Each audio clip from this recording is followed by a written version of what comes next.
U.S. President Donald Trump's military threat against Venezuela showed his resolve to help the neighboring country amid a political crisis, Vice President Mike Pence says, claiming that Washington was looking for a peaceable solution.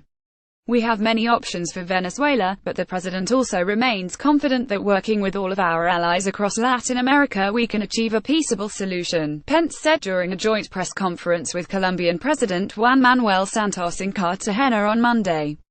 Trump came under fire after saying Friday that he was considering a range of options, including a possible military option if necessary to repair the dangerous mess in Venezuela. Political tensions in Venezuela skyrocketed after Caracas announced plans to establish a constituent assembly to take over the opposition-controlled parliament and rewrite the constitution. The opposition saw the move as an overt attempt by President Maduro to accumulate power.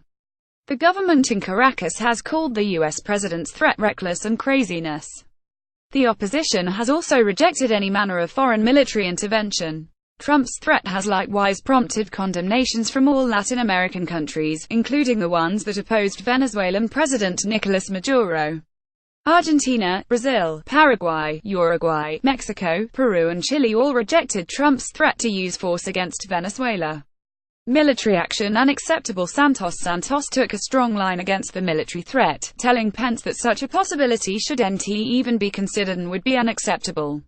Every country in Latin America would not favor any form of military intervention, and that is why we are saying we are intent on looking into other measures, some of which are already underway and others to be implemented in the future, he asserted. In another attempt to clarify Trump's remarks, Pence said in the Colombian city of Cartagena that Washington was going to use its full economic and diplomatic weight to help restore democracy in Venezuela.